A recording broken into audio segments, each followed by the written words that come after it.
بسم اللہ الرحمن الرحیم الحمدللہ رب العالمین والصلاة والسلام علی سید الانبیاء والمرسلین وآلہ الطیبین الطاہرین ومن والہ۔ السلام علیکم ورحمۃ اللہ وبرکاتہ۔ ناظرین کرام، جیسا کہ آپ جانتے ہیں کہ میرا نام مفتی فضل ہمدرد ہے اور میں بین المذاہب ہم آہنگی پر کام کرتا ہوں۔ مختلف مسالک اور مذاہب کے علماء اور اسکالرز دانشور کے پاس جا کر ان کے عقیدے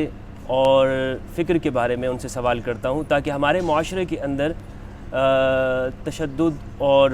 انتہا پسندی کا خاتمہ ہو سکے اور ہم پرامن معاشرے کی طرف آگے بڑھ سکیں۔ اسی سلسلے کے اندر جو مذاہب اور عقائد کو جاننے کا جو سفر ہے، میں اسی سلسلے میں جامعہ الکوثر اسلام آباد آیا ہوں اور میری بڑی خوش نصیبی ہے کہ یہاں پر علم الحدیث کے اندر علم الاسناد، علم الجرح و تعدیل پہ کہ جو استاد ہیں علامہ آفتاب حسین جوادی صاحب حفظہ اللہ،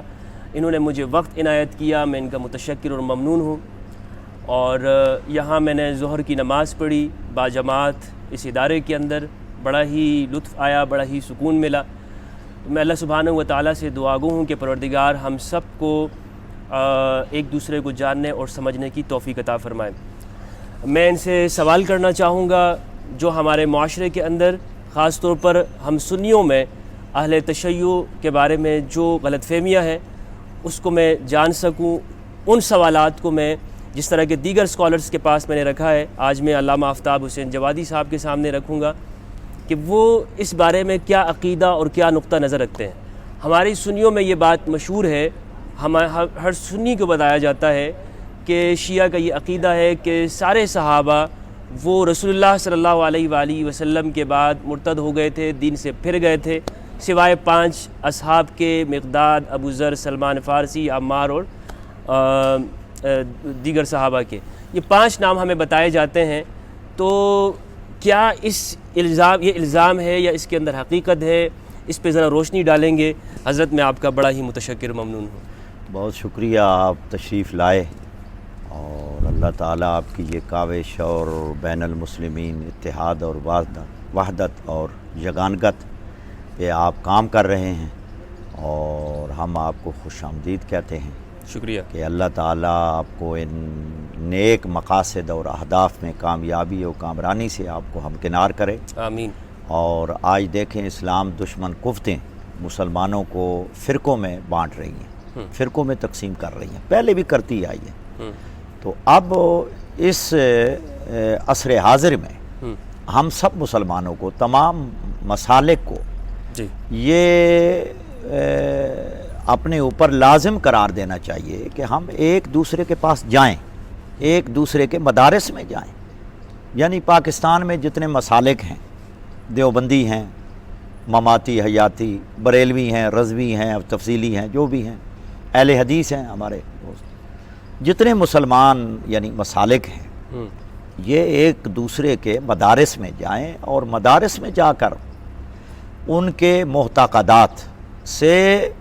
آشنائی حاصل کریں۔ صحیح کہ جو وہ صحیح مسلم کی حدیث ہے کہ ہر یعنی سنی سنائی بات پر جو عمل کرتا ہے یا وہ اس کے یعنی جھوٹا ہونے کی دلیل ہے۔ کفا بالمرء جی ہاں، کفا بالمرء، وہ لہٰذا یعنی یقینی بات جزم اور قطعی کے ساتھ یہ ہمیں ایک دوسرے کے قریب ہونا چاہیے اور ایک دوسرے کو پہچانیں کہ واقعی جو عوام میں یہ مشہور ہے کہ فلاں جی کا نظریہ یہ ہے، فلاں کا عقیدہ یہ ہے، فلاں کا یہ سنی سنائی باتیں ہیں۔ لیکن اسلام ہمیں یہ کہتا ہے کہ آپ اپنے مسلمان بھائی، المسلم من سالم المسلمون من یدہ و لسانہ، یعنی مسلمان کے قریب جاؤ، اپنے بھائی کے قریب جاؤ، اس کے عقائد، لوگوں کے سنے سناؤں پر،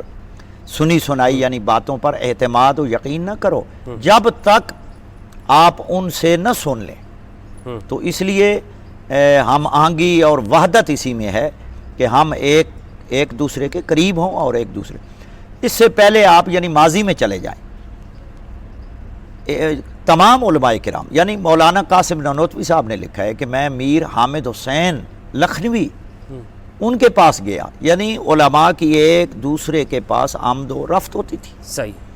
اور اختلافات ہیں اور اختلافات رہنے ہیں، وہ تو ایک گھر ہے، گھر میں بہن بھائیوں کے درمیان اختلاف ہو جاتا ہے، صحیح ہے، تو لا محالہ اختلافات ہونا جو ہے یہ اس کی دلیل نہیں ہے کہ آپ کسی کو کافر قرار دیں، آپ اس سے یعنی نفرت کریں، بلکہ اسلام تو امن کا نام ہے، بے شک۔ آشتی کا نام ہے۔ آپ اگر یعنی اس کو مغالتے ہیں یا کسی نے بتایا جی فلاں کافر ہے جی فلاں، آپ اس بندے سے جس کی تکفیر کی گئی ہے اس سے ملے تو صحیح، اس سے پوچھیں کہ آپ مل کر یعنی محسوس کریں کہ واقعی جو کسی پر الزام لگایا جاتا ہے، سنی ہو شیعہ ہو، میں یعنی بلا تفریق صحیح ہے، مذہب و ملت کہہ رہا ہوں، اس کو آپ قریب سے دیکھیں۔ اس سے صفائی نہیں لی جاتی اور بس وہ جی جو سائل نے پوچھا ہے ہاں جی الجواب، اس کا جواب یہ ہے۔ جی جی بالکل، یہ یعنی نہیں ہونے۔ اور علامہ شامی نے مفتی کے جو شرائط ہیں اور باقی بھی جو مفتی دارالافتاء والے مفتی حضرات جانتے ہیں، ان کی شرائط ہیں کہ آپ نے فتویٰ کب دینا ہے، لیکن افسوسناک اور انتہائی دل دکھی ہوتا ہے اس بات پر کہ ماضی قریب میں جو ایک دوسرے مسالے کی تکفیر کی گئی وہ انتہائی یعنی قابل مذمت ہے کہ انہوں نے صرف چند عبارات لے کر یا مغالطے میں یا وہ عبارات سمجھ نہیں سکے تو انہوں نے مسلمانوں کی تکفیر کی، ٹھیک، اپنے بھائیوں کی تکفیر کی، یہ ہوتا رہا ہے۔ قبلہ جو میں نے مقدمے میں سوال رکھا، جی یہ جو ارتداد صحابہ کے حوالے سے جو شیعہ پر الزام ہے، اس حوالے سے ذرا روشنی جی ڈالیں جی کہ جی کیا ہے؟ بسم اللہ الرحمن الرحیم، الحمدللہ رب العالمین، الصلاۃ والسلام علی سید الانبیاء والمرسلین واہل بیتہ الطیبین الطاہرین المعصومین الذین اذھب اللہ عنہم الرجس وطہرہم تطہیرا۔ اصل مفتی صاحب بات یہ ہے کہ یہ عام یعنی مشہور ہے کہ شیعہ کے ہاں اور کتابوں میں بھی ہے، یعنی ہماری شیعہ کتابوں میں بھی یہ بات ہے کہ شیعہ سوائے چند صحابہ کرام کے سب کو مرتد کہتے ہیں۔ اصل بات یہ ہے کہ وہ روایت کا جو لب لباب ہے وہ یہ نہیں ہے کہ تمام صحابہ الیاذ باللہ نعوذ باللہ کہ وہ مرتد ہو گئے، وہ یعنی ارتداد عن الدین ہے، وہ دین چھوڑ گئے تھے۔ اچھا، کسی شیعہ محدث مفسر فقیہ کسی کا یہ یعنی نظریہ نہیں ہے اور نہ یہ عقیدہ ہے،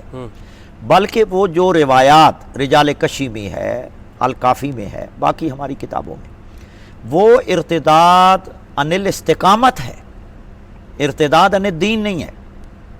کیونکہ ارتداد عن الدین اور ارتداد عن الاستقامت میں فرق ہے۔ اچھا، ارتداد عن الدین یہ ہوتا ہے کہ دین سے پھر جانا، دین چھوڑ کر دوسرے یعنی کفر کو اختیار کرنا، لا دین ہو جانا، لا دین ہو جانا، لا دینیت۔ اور لیکن ارتداد عن الاستقامت یہ ہوتی ہے کہ وہ اپنے اس کیا نام ہے نظریے پر یا جو حضور نبی اکرم صلی اللہ علیہ وآلہ وسلم فرما گئے ہیں ان پر استقامت نہیں رہی، کسی خاص معاملے میں ان کی یعنی استقامت نہیں رہی۔ وہ مسلمان تھے، اسی دین پر تھے، لیکن استقامت نہیں رہی۔ جیسا کہ شذرات و ذہب میں ابن عماد حملی نے یہ بات لکھی ہے کہ اور انہوں نے صحابہ کرام کی نشاندہی بھی کی ہے کہ یہ صحابہ کرام میں ارتداد عن الاستقامت ہوا ہے، یعنی استقامت ان کے ان میں نہیں رہی،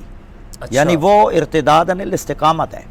جو شیعہ روایات میں یہ ہے کہ چند صحابہ کرام یا کچھ صحابہ کرام کے علاوہ مرتد ہو گئے تھے، وہ ارتداد عن الاستقامت ہے، وہ بہی معنی ہے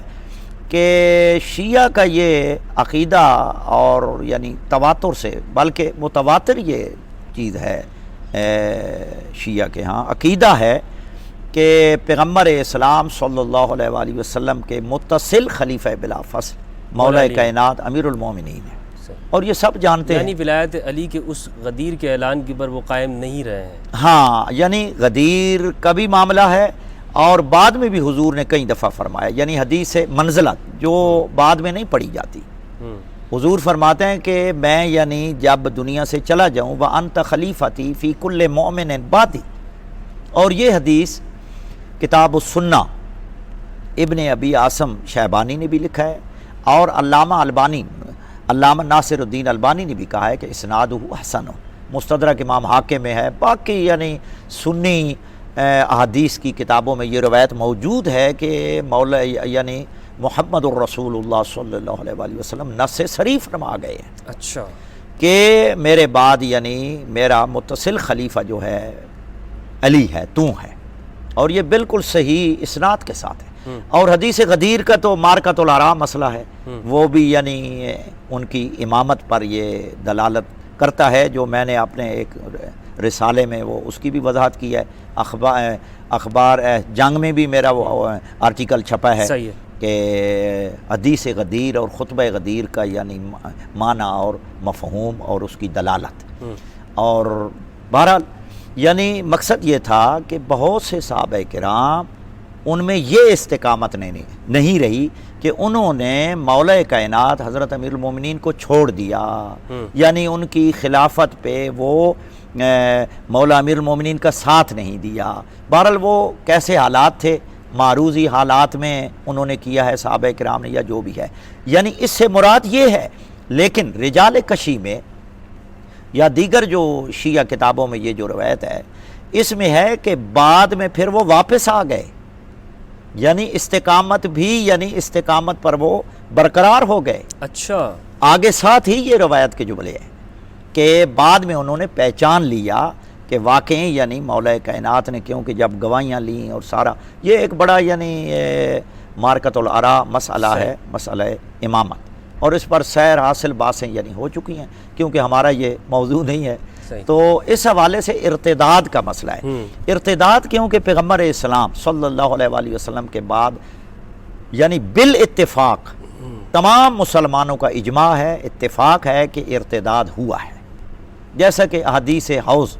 بخاری مسلم میں ہے، ان اناسا یؤخذ بہم ذات شمال فاقول یا رب اصحابی اصحابی فیقال انہم لم یزالوا مرتدین علی اعقابہم، یعنی بخاری اور مسلم کی متفق علیہ حدیث ہے۔ لیکن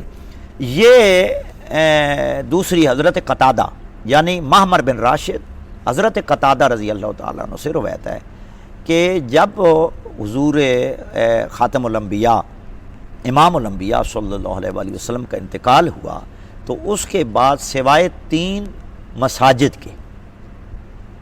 مسجد الحرام، مسجد مدینہ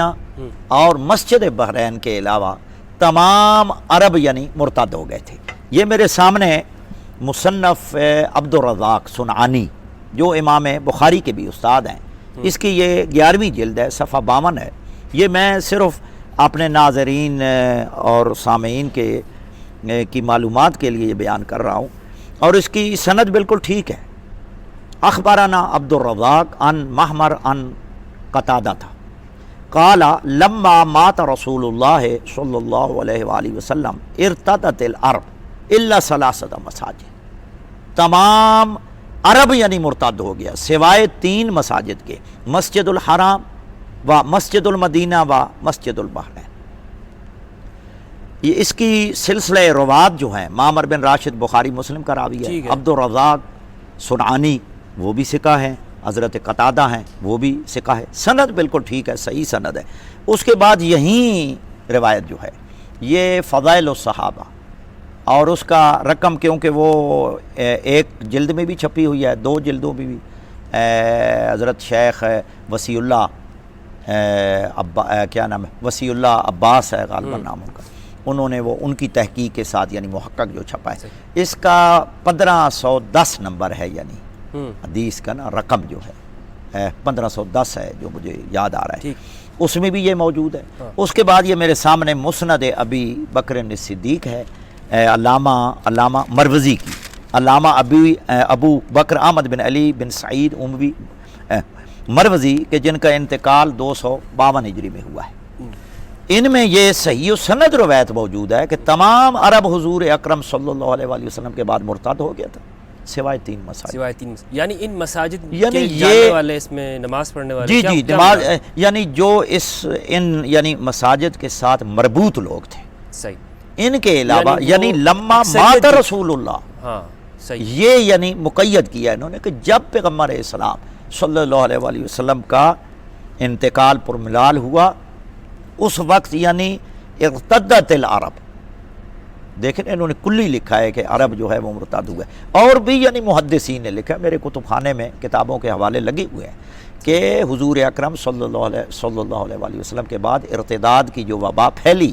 یہ بالکل کثیر تعداد میں لوگ تھے جو مرتد ہوئے ہیں۔ یہ صرف شیعہ کا نظریہ نہیں ہے، جی تبھی تو ابو بکر صدیق نے جہاد کیا جی ہاں اس لیے جہاد کیا۔ بہرحال وہ اس میں ذرا اختلاف ہے کہ انہوں نے جو مالک بن نویرہ یا فلاں کے ساتھ جہاد کیا وہ جہاد نہیں ہے، وہ کیونکہ صحابی تھے، اس پہ شیعہ سنی کے مابین یعنی اس میں تو حضرت اختلاف ہے، ایک تو ارتداد کے اوپر ہوا ہے اور ایک ہوا ہے زکوٰۃ کی نگاہ۔ ہاں جی ہاں، تو جو زکوٰۃ ہے ارتداد وہ تو سیاسی اختلاف، جی وہ سیاسی اختلاف تھا، حضرت مالک بن نویرہ کا واقعہ ہے۔ جی ہاں صحابہ کرام، اور باقاعدہ یعنی حضرت قتادہ ہی کہتے ہیں کہ آذان کی آوازیں سنی گئی، اس کا یعنی مسئلہ اور تھا، لیکن جو آپ فرما رہے ہیں نا کہ ارتداد پہ بھی انہوں نے بھی جہاد کیا ہے، تو یہ یعنی متفق علیہ بات ہے، یعنی بالاتفاق سب مسلمانوں کا اتفاق ہے کہ کثیر تعداد میں لوگ دین چھوڑ چکے تھے۔ لیکن جو شیعہ کی روایت ہے اس میں یہ نہیں ہے ارتداد یعنی دین مراد نہیں ہے کہ جو لوگوں کو مغالطہ دیتے ہیں جی یہ صحابہ کرام رضوان اللہ تعالی علیہم کو یعنی مرتد کہتے ہیں، یہ کہتے ہیں، نہیں، آگے ہی لکھا ہے کہ وہ یعنی واپس لوٹ آئے، اس سے ارتداد الاستقامت ہے جو پہلے میں آپ یہ کہنا چاہ رہے ہیں، آپ کی ساری گفتگو سے میں یہ سمجھاؤں، ایک عام جو سنی ہے اسے یہ پیغام جائے گا کہ جو شیعہ کے بارے میں کہا جاتا ہے کہ ہم ان چند 5 افراد کے علاوہ سب کو مسلمان نہیں مانتے، یہ غلط ہے۔ قطعاً غلط ہے، بلکہ میں یہ کہتا ہوں کہ شیعہ، تمام شیعان حیدر کرار، صحابہ کرام رضوان اللہ تعالی علیہم اجمعین کا احترام، واجب الاحترام ان کو یعنی سمجھتے ہیں۔ صحابہ کرام جس نے یعنی پیغمبر اسلام صلی اللہ علیہ وآلہ وسلم کی صحبت پائی ہے، اور شرط یہ ہے جیسا کہ الاصابہ میں حافظ ابن حجر اسقلانی نے بھی لکھا، باقی بھی جو معجم صحابہ ہیں، صحابہ کی تاریخ میں یہ ہے کہ جو سچے دل سے امام الانبیاء پر ایمان لے آئے اور خاتمہ بھی اسی پر ہو، بعد میں کوئی تغیر و تبدل نہ ہوا ہو، جس طرح کے بہت سے صحابہ یعنی مرتد ہوئے ہیں، اور یہ حدیث حوض بھی بتا رہی ہیں۔ اب دیکھیں نشاندہی ہم کس کی کریں، سب لکھا ہوا ہے کہ بہت سے صحابہ یعنی کیا نام ہے، ایک وہ تھا وہ عبید اللہ کے کیا نام تھا، وہ یعنی عبید اللہ بن جاش، وہ حضور اکرم صلی اللہ علیہ وآلہ وسلم کی زوجہ محترمہ کے بھائی ہیں، وہ نصرانی ہو گیا تھا۔ اسی طرح ایک کاتب وحی تھا، وہ یعنی مرتد ہو گیا، کیونکہ صحابہ کرام معصوم نہیں ہیں، یہ تو سب کا اتفاق ہے۔ اور مولانا مودودی یا سید شاہ قطب یا ایسے کیا نام ہے مولانا ابوالکلام آزاد، اور یہ ایسے جو وسیع فکر کے لوگ ہیں جن کی فکر ذہنی یعنی بالا ہے، بلند ہے، وہ یہ سوچتے ہیں کہ صحابہ کرام یعنی معصوم نہیں تھے، لہٰذا ان میں یہ مسائل ہوئے ہیں۔ لیکن جہاں تک شیعوں کا تعلق ہے، شیعہ باقاعدہ یعنی اور ایران سے کتابیں چھپ چکی ہیں، اصحاب النبی کے نام سے کتابیں چھپ چکی ہیں، اور اس کے بعد صحیفہ سجادیہ میں دیکھ لیں، حضرت امام زین العابدین علیہ السلام صحابہ پر یعنی سلام بھیج رہے ہیں، اور صحابہ کرام کی یعنی تعریف فرمائی ہے آپ نے۔ باقی بھی شیعہ کتابوں میں یعنی عیون و اخبار رضا میں حضرت امام رضا علیہ السلام 8ویں امام جو سنی شیعہ کے امام ہیں، انہوں نے بھی صحابہ کرام کی تعریف فرمائی ہے کہ وہ لوگ یعنی صحابہ کرام کا بہت مقام ہے، مرتبہ ہے، لیکن وہ لوگ جو ہمیشہ قائم رہے، جنہوں نے شریعت میں تغیر و تبدل نہیں کیا، اور پھر اسی پر قائم رہے، اسی دین پر قائم رہے، اور اہل بیت علیہم السلام کا دامن بھی انہوں نے نہیں چھوڑا۔ انہوں نے پھر نام بھی لکھے ہیں کہ حضرت امام رضا علیہ السلام مثلا فلاں صحابی فلاں صحابی فلاں صحابی وغیرہم، یا کا فلاں وغیرہم، اس طرح صحابہ کرام۔ تو کوئی شیعہ صحابہ کرام کی توہین نہیں کرتا۔ اصل یہ مسئلہ یہ ہے کہ بعض ہمارے مولوی صاحبان، میرے پاس تو سارے آتے ہیں، یعنی تمام مکاتب فکر کے علماء میرے پاس آتے ہیں، دیوبندی آتے ہیں، بریلوی آتے ہیں، اہل حدیث آتے ہیں، اور میرے دوست بھی ہیں چھچ میں، یعنی حضروں میں دیوبندی علماء سے میری دوستی ہے، میرے پاس آئے ہیں، سب ہیں۔ لیکن یعنی اصل مسئلہ یہ ہے کہ بعض جو متنازع شخصیات ہیں، متنازع شخصیات، ان کو وہ صحابہ کرام کی چھتری میں لے کر آتے ہیں، یعنی طلقاء وغیرہ جو ہیں، ہاں طلقاء ہیں، اور جو جن کی یعنی بالکل جنہوں نے مولا کائنات اہل بیت کی امیر المومنین پر سب و شتم، یعنی متواتر حدیث ہیں، صحیح سند کے ساتھ حدیثیں موجود ہیں. میں نے کتب احادیث کو یعنی دیکھا ہے، ان کی اسناد کو دیکھا ہے کہ جن وہ ان پر صحابہ کا اطلاق آتا ہے کیا ہے کہ جنہوں نے مولا کائنات پر ان کے یعنی امام حسن حسین پر لعن طعن سب و شتم کا سلسلہ شروع کیا ہے، ایسے لوگوں کو بھی وہ صحابہ کرام کی چھتری میں لے آتے ہیں اور کہتے ہیں جی یہ فلاں جناب گستاخ صحابی ہے، جی ایف آئی آر آپ تو کاٹی جا رہی ہیں، جس کا نام لو ایف آئی آر. اچھا حضرت، اسی سلسلے میں ایک آخری میرا سوال ہے، وہ یہ ہے کہ جب آپ یا کوئی بھی تنقید کرے ان لوگوں پر جنہوں نے جن کا آپ نے کہا، جیسے طلقاء ہیں یا باغی گروہ کے جو سردار ہیں، جی تو فوراً آپ کو لیا جاتا ہے کہ صدیق اکبر یا حضرت عمر کی طرف، کہ کیا آپ کا ان کے بارے میں کیا خیال ہے؟ صحیح. تو یہ دونوں میں کیا تعلق ہے؟ وہ تو اسلام کے سابقون الاولون میں سے، اور یہ بعد میں جنہوں نے اسلام کے خلاف ساری زندگی گزارا، صحیح، یہ بعد والے لوگ، تو دونوں کو ایسے ایک کیوں کر دیتے ہیں؟ اصل یہی ہے نا جی. دیکھیں سنی جو ہمارے بھائی ہیں مسلمان ہیں، وہ ان کو خلفاء مانتے ہیں، حضرت ابو بکر کو، حضرت عمر کو، حضرت عثمان کو. شیعوں کا ان سے اختلاف ہے، یہ تو مسلم ہے، یعنی شیعہ سنی یہی امامت کا مسئلہ ہے، خلافت کا مسئلہ ہے، وہ تو بالکل روز روشن کی طرح یا ہے کہ ہم چھپائیں جناب کہ جی حضرت ابو بکر، حضرت عمر یا حضرت عثمان، یعنی ہم ان کا احترام کرتے ہیں، یعنی وحدت اور اتحاد اور رواداری کے لیے سب کا یعنی احترام چاہیے، ایسے صحابہ کرام ہیں. لیکن یہ ہے کہ وہ جو اختلاف ہے وہ تو بالکل برقرار ہے، وہ قائم ہے، اور لیکن یہ ہے کہ وحدت میں وہ رکھنا نہیں ڈالتا. صحیح ہے. لیکن یہ کیا کرتے ہیں، یہ جناب ان لوگوں کو بھی ان میں شامل کرتے ہیں کہ جو اہل بیت کے دشمن تھے، بلکہ وہ خود ان صحابہ کے بھی دشمن تھے. جی جی جی، یقیناً وہ دشمن ہیں کہ وہ ان کو یعنی ان کے برابر قرار دیتے ہیں، حالانکہ ان کا تو عقیدہ ہے نا کہ افضل الناس. لیکن جب صحابہ کرام کی باری آتی ہے تو ان کو بھی ان کے برابر قرار دیتے ہیں، اور وہ کہتے ہیں جی یہ بھی صحابہ کرام ہیں. لہذا جب تک صحابہ کرام کے اصل مقام کو، اصل ان کا جو شرف ہے، ان کو بلند نہ کیا جائے اور ان کی تخصیص نہ کی جائے، ان کا تعین نہ کیا جائے کہ اصل صحابہ کرام کون ہیں، جو صحابیت کے رتبے پر فیض ہیں. کیونکہ بخاری شریف میں بھی ہے انما الاعمال بالخواتیم، یعنی اعمال کا دار و مدار خاتمے پر ہے. ہر بندہ کہتا ہے میرا یار خاتمہ بالخیر ہو. ہم یہ کہتے ہیں کہ جن میں انحراف آیا، جو منحرف ہو گئے حضور اکرم صلی اللہ علیہ وسلم کے بعد، اہل بیت اطہار علیہ السلام کے خلاف ہو گئے، ان پر سب و شتم کا وہ ممبروں پر اور وہ انہوں نے جاری کیا ہے، ان کا میں تو سمجھتا ہوں کہ جو اہل بیت علیہ السلام کی محبت اور ان کی یعنی ان سے اگر عقیدت کا دم بھرتا ہے تو وہ اہل بیت کے دشمنوں سے برات کرے گا، جو بھی ہو، کیونکہ مقدم محمد الرسول اللہ ہے اور ان کے بعد ان کی اہل بیت اطہار ہے. کیونکہ پیغمبر اسلام صلی اللہ علیہ وسلم جب دنیا سے گئے وصیت فرما گئے، یعنی امت کو جو ہمارے نبی امت کے لیے وصیت فرما گئے ہیں اس پر ہمیں غور و فکر کرنا چاہیے. بے شک حضور نے فرمایا میں یعنی بس ان قریب جانے والے ہوں، دو چیزیں چھوڑے جا رہا ہوں، انی تارکن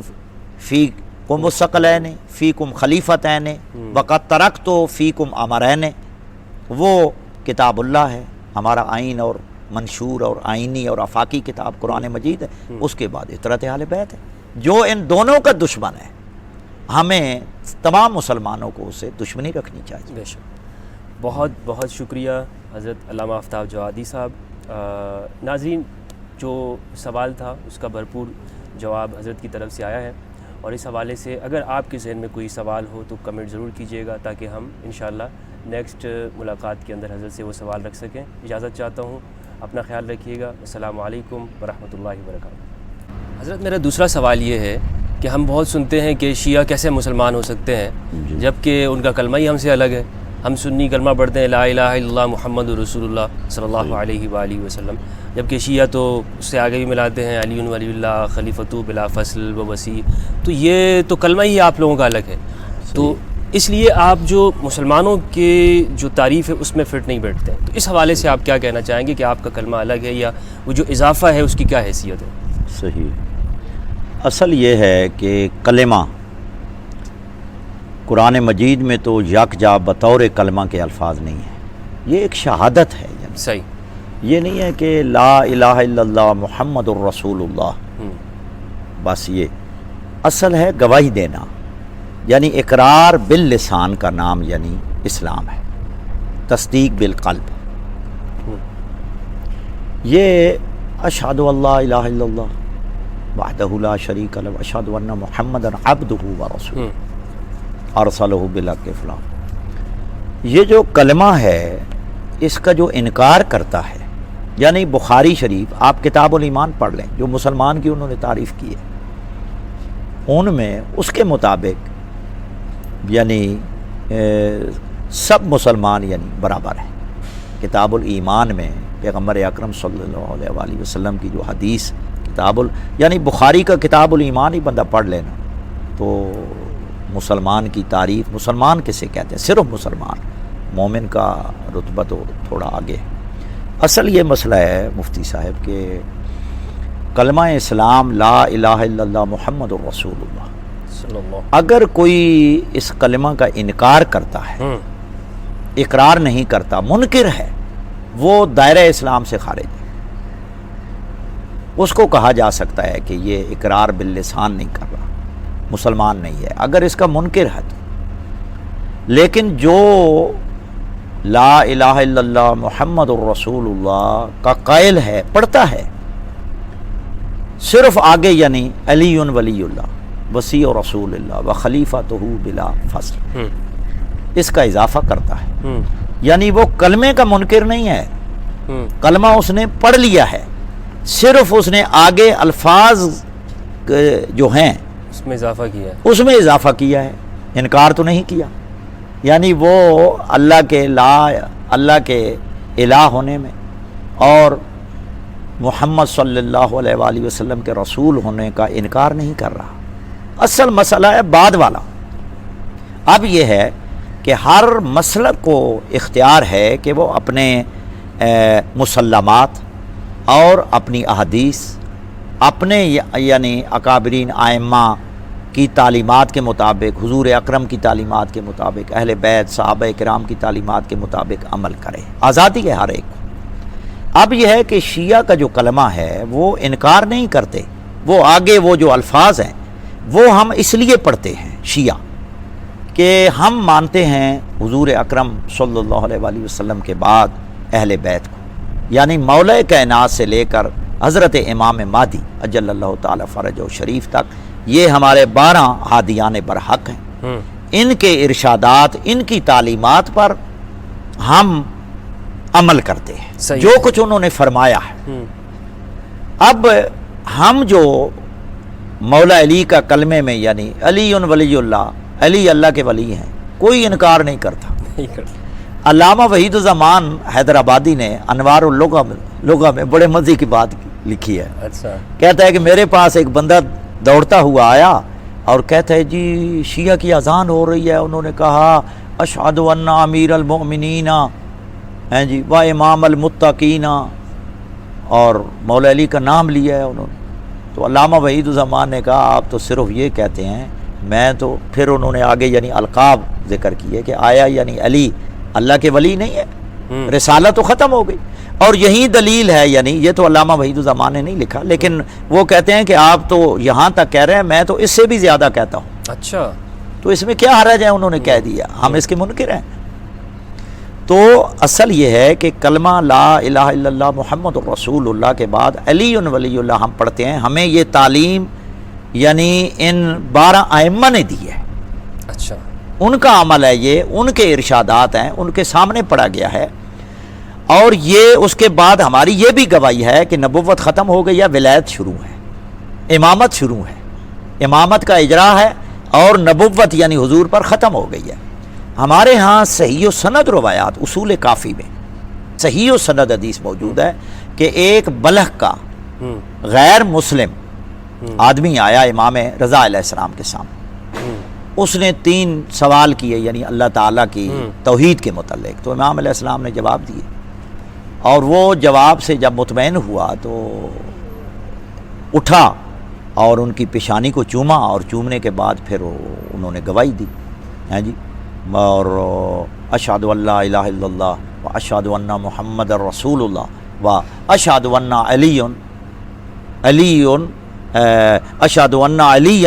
وصی رسول اللہ، یہ انہوں نے پڑھا کیونکہ امام کے سامنے پڑھا گیا ہے۔ ہاں وہ ہے اصول کافی باب الکون والمکان، باب الکون والمکان کی غالباً پہلی حدیث ہے یہ، صحیح اسناد کے ساتھ، ماشاءاللہ۔ اب امام رضا علیہ السلام کے سامنے 2 شہادتوں کے بعد اس نے مولا امیر المومنین کی یعنی کہ وصی ہونے کا اقرار کیا، صحیح ہے۔ لہٰذا یہ ہے حدیث تقریری ہمارے ہاں، حدیث قولی، حدیث فعلی، حدیث تقریری۔ لہٰذا امام علیہ السلام نے منع نہیں کیا، امام کے سامنے پڑھا ہے اس نے اور وہ مسلمان ہوا، کبھی نہیں کہا یعنی کسی وہاں امام رضا علیہ السلام نے نہیں فرمایا کہ بھائی تو آگے نہ پڑھ، اگر یعنی منع کر دیتے تو وہ ہم، لہٰذا اس کے بعد یعنی امام محمد باقر علیہ السلام، امام جعفر صادق علیہ السلام، ہماری سب کتابوں میں یہ کلمے میں مولا امیر المومنین کی خلافت کا اعلان بلا فصل کا کلمے میں، اور وصی و رسول اللہ کے الفاظ یعنی ائمہ اہل بیت اثنا عشر، ائمہ اہل بیت علیہ السلام کی تعلیمات میں ہے، ہماری کتابوں میں ہے، لہٰذا ہم وہ پڑھتے ہیں آگے، لیکن ہم اس کا انکار نہیں کرتے۔ کافر وہ آدمی ہوتا ہے جو یعنی انکار کرے۔ توحید و رسالت بنیادی توحید و رسالت اصل اگر ایک اساس شخص ہے اس کے مثلا وہ بول نہیں سکتا ہے، گونگا ہے، تو کیا پھر بھی وہ کلمہ پڑھے گا؟ نہیں پڑھے گا، بلکہ اس سے صرف توحید و رسالت کا اقرار کافی ہے۔ اصل شے یہ توحید و رسالت کا اقرار ہے جی، یا اگر اس کی زبان عربی نہیں ہے، وہ عربی نہیں بول سکتا ہے، تو کیا پھر بھی وہ اسی کلمے کے انہی الفاظ کی نقل کرے گا؟ جی، ضروری تو نہیں ہے، ضروری نہیں ہے۔ میں آپ کی بات سے یہی سمجھا ہوں کہ یہ چیز ضروری اس طور پر یہ الفاظ ضروری نہیں ہے، جی جی، بلکہ اس کا جو معنی ہے وہ ضروری ہے، وہ یعنی معنی اور مفہوم یعنی اور اس پر عقیدہ رکھنا، اس پہ عقیدہ رکھنا ہے جی، خدا کی توحید اور حضور کی رسالت پر اور ختم نبوت پر، یہ تو ہمارا جز لا ینفق ہے۔ دوسرا یہ ہے کہ سنی کتابوں میں بھی محمد الرسول اللہ کے بعد علی اخو رسول اللہ کی بھی الفاظ ہیں، ایتہ بے علی کی بھی الفاظ، اچھا، یہ بہت ساری کتابوں میں موجود ہے، اچھا، یعنی الریاض النظرہ میں ہے، باقی بہت ساری کتابیں میرے پاس پڑھی ہیں جن میں وہ لکھا ہے کہ مکتوباً علی باب الجنہ، جنت کے دروازے پہ یہ لکھا ہوا ہے، تو آیا جنت کے دروازے پہ پھر کلمہ یعنی غلط لکھا ہوا ہے؟ یعنی لا الہ الا اللہ محمد الرسول اللہ کے بعد علی ولی اللہ کے بھی الفاظ ہیں، علی اخو رسول اللہ کے بھی الفاظ ہیں، جنت کے دروازے پہ لکھا ہوا ہے۔ ممکن ہے کوئی کہہ سکتا ہے کہ یہ منکر ہے، ضعیف ہے، موضوع روایت ہے؟ نہیں، روایات تو ٹھیک ہیں، یعنی کیونکہ تعدد طرق ہے ان کا، اور بعض صحیح و سند روایات بھی ہیں، صحیح، ہاں جی، صحیح و سند روایات بھی ہیں، ٹھیک، شواہد کی بنا پہ وہ روایات جو ہیں وہ صحیح ہیں، تعدد سند کے اعتبار سے بھی وہ ان کو یعنی حسن درجے کا مانا جائے گا۔ ٹھیک ہے، تو شکریہ حضرت، یہ سوال بھی تقریباً کلیئر ہو گیا ہے، اور کسی کا اس حوالے سے سوال ہوگا تو انشاءاللہ وہ پھر آپ کے سامنے رکھیں گے۔ اچھا، ایک اور بات ہے حضرت اسی کے ریلیٹڈ کہ شیعہ کی جو نماز ہے وہ آپ کی مثلا مساجد کے اندر وہ مسلمانوں سے یعنی اہل سنت سے الگ ہے، ٹھیک ہے، تو جیسے 3 ٹائم کی اذان ہوتی ہے وہاں پہ ایک ساتھ نماز پڑھتے ہیں، 3 نمازیں پڑھتے ہیں، تو یہ کیا ہے آپ کی اس میں؟ اصل یہ ہے، اسے کہتے ہیں جمع بین الصلاتین، صحیح ہے، دونوں نمازوں کو یعنی جمع کر لینا، صحیح ہے، اور یہ رسول اللہ صلی اللہ علیہ وآلہ وسلم کا عمل بھی رہا ہے، بخاری اور مسلم میں بھی ہے، یعنی متفق علیہ کہ پیغمبر اکرم صلی اللہ علیہ وآلہ وسلم نے بھی یعنی جمع بین الصلاتین کیا ہے، تو یہ یعنی سنت پیغمبر بھی ہے،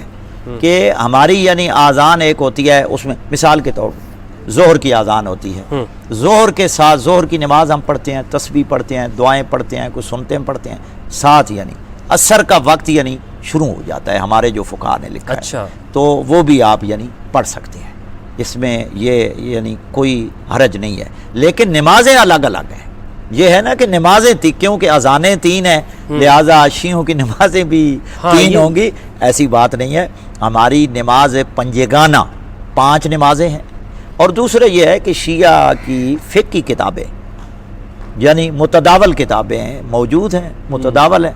اور اس میں آپ دیکھ لیں شیعوں کی کتنی نمازیں ہیں، نمازیں بالکل 5 ہیں۔ یہ صرف یہ یعنی فرق ہے کہ ہم حضور کے ایک عمل یعنی ایک سنت پر عمل کر لیتے ہیں، لیکن اب یہ ہے کہ میں یعنی ظہر کی نماز پڑھتا ہوں، ظہر کی نماز کے بعد یعنی 3 بجے 4 بجے عصر کی پڑھ لیتا ہوں۔ ہمارے ہاں یہ ہے کہ فرادہ بھی پڑھ سکتے ہیں، یعنی الگ الگ بھی پڑھی جا سکتی ہے، بہترین طریقہ ہے، الگ بھی پڑھ لیں اور جمع بین الصلاتین بھی کر لیں، دونوں جائز ہیں۔ اب جو میرا معمول ہے، ہاں اگر کوئی دیر ہو جائے یا کہیں میں نے جانا ہو تو پھر میں ظہر اور عصر یا مغرب اور عشاء جو ہیں وہ تھوڑا وقفے سے یعنی جمع بین الصلاتین کر لیتا ہوں، لیکن عام اوقات میں الگ الگ پڑھتا ہوں،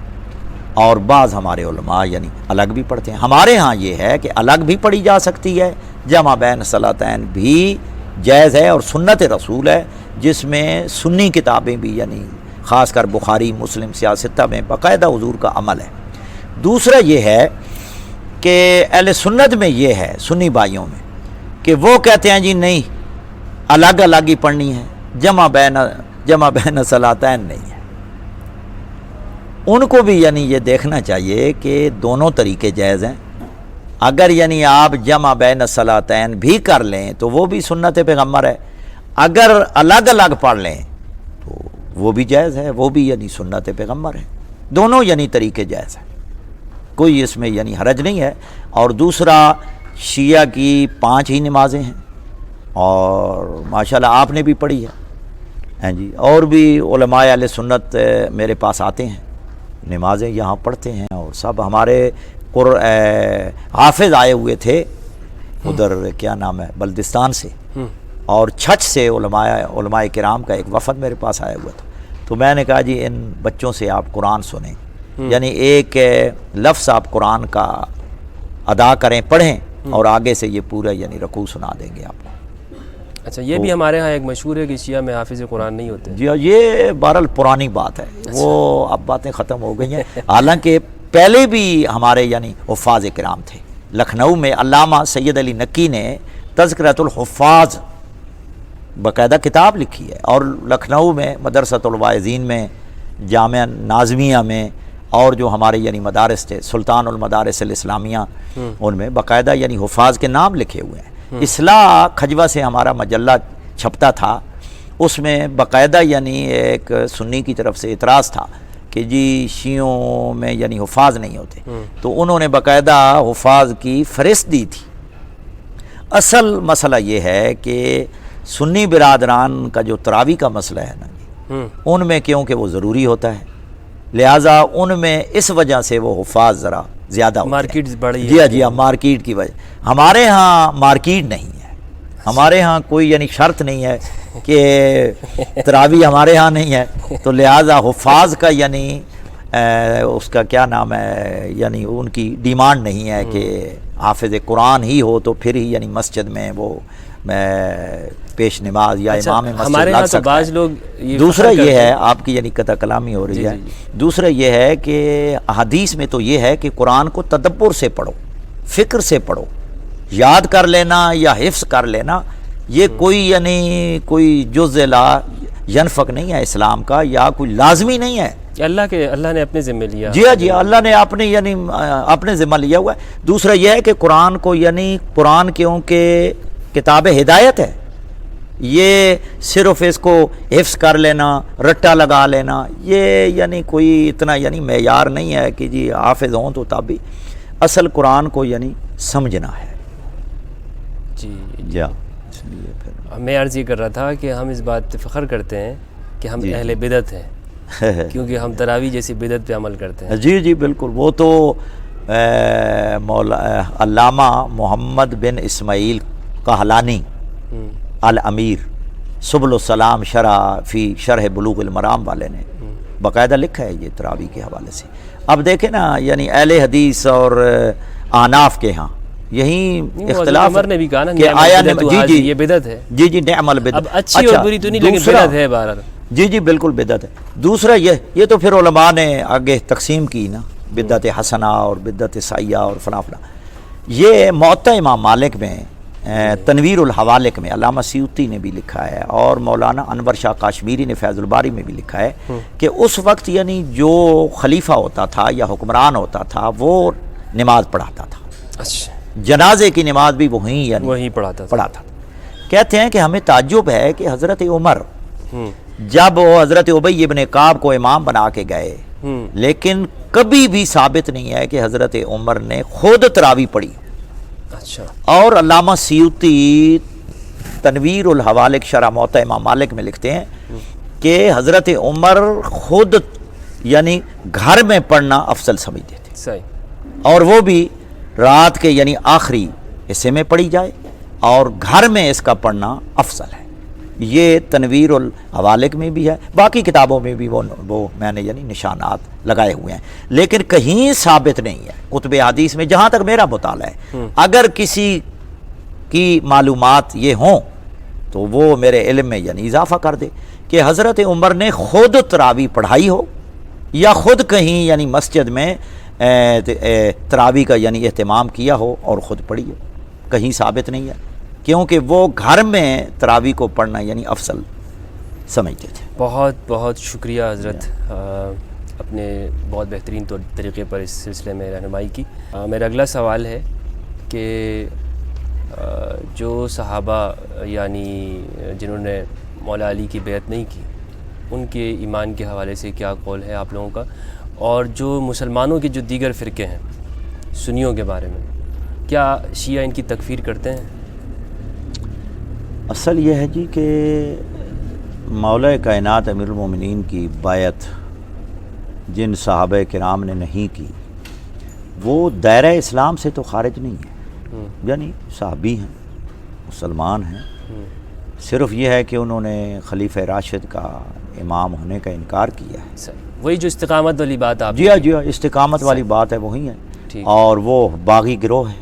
صحیح جنہوں نے یعنی مولا کائنات سے بغاوت کی، اور بغاوت بھی اس طرح کہ میدان جنگ یعنی برسر پیکار آ گئے.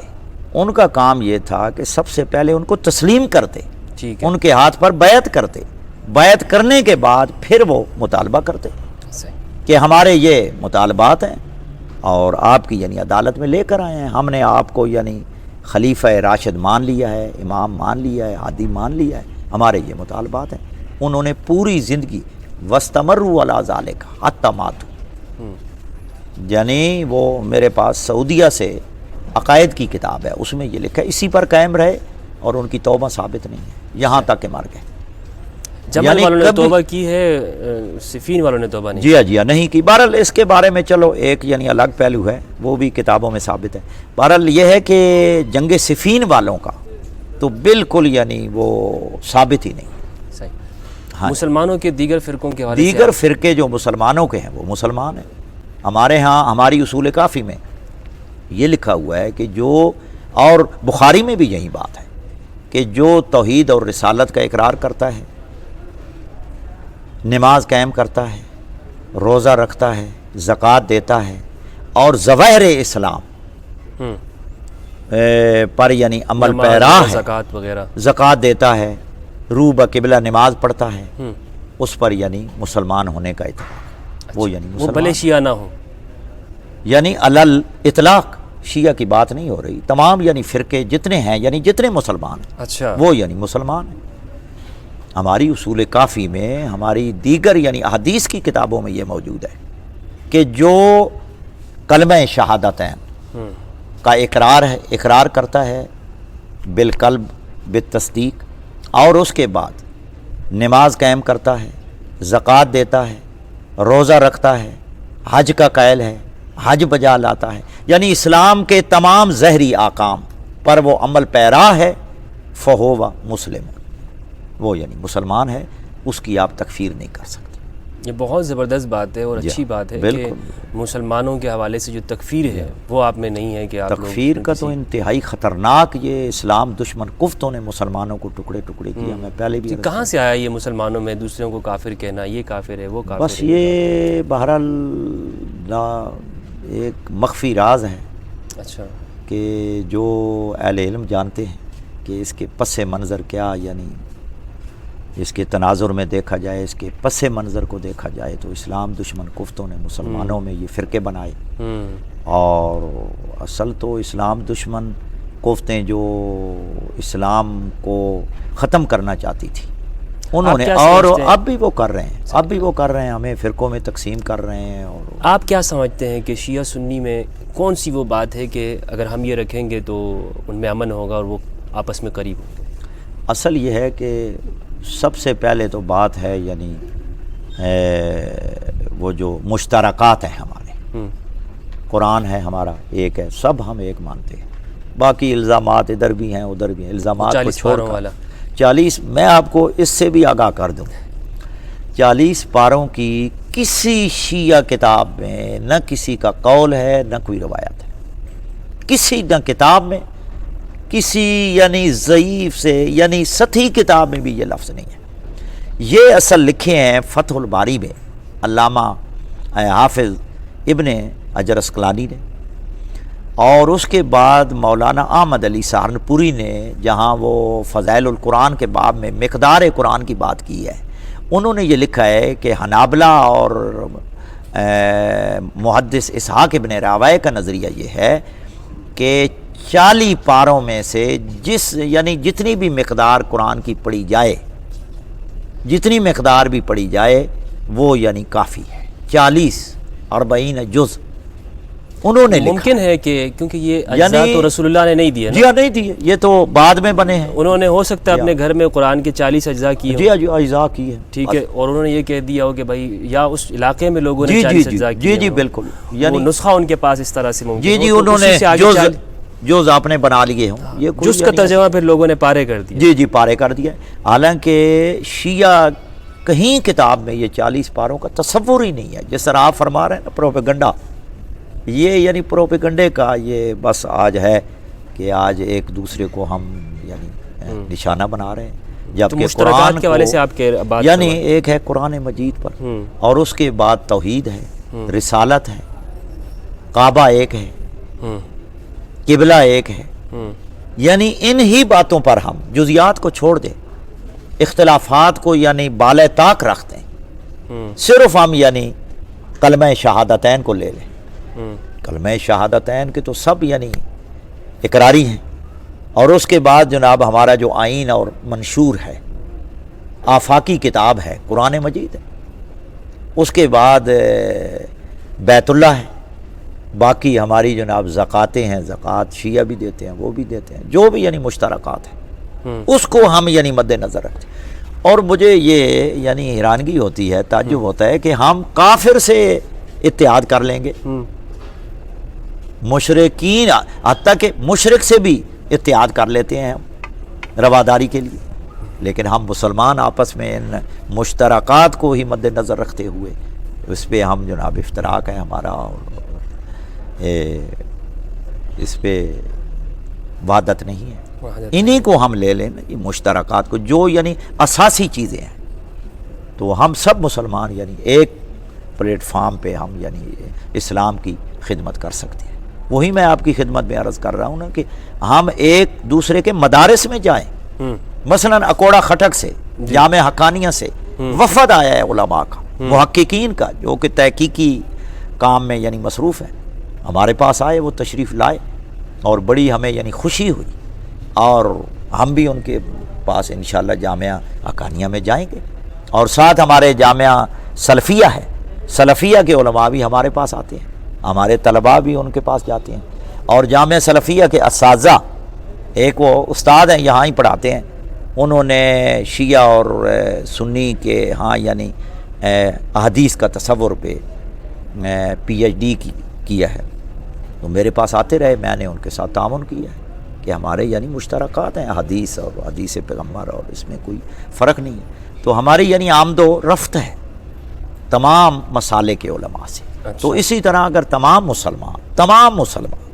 ایک دوسرے کے پاس جائیں، ایک دوسرے کا احترام کریں، تو ہم ایک ہی پلیٹ فارم پہ جمع ہو کر اسلام دشمن قوتوں کا مقابلہ کر سکتے ہیں۔ جب تک ہم ایک نہیں ہوں گے تو ہمیں ایک ایک کر کے بس ختم کر دے گا۔ بہت زبردست، بہت پیاری بات آپ نے کی کہ مسلمانوں کا اتحاد بہت ضروری ہے، کہ ہم اگر ایک ہوں گے تو سیسا پلائی ہوئی دیوار ہوں گے اور ہمارا شیرازہ نہیں بکھرے گا، ورنہ قرآن مجید کے اندر ہے کہ آپ انہیں اکٹھا سمجھتے ہیں حالانکہ ان کے دل الگ الگ ہیں۔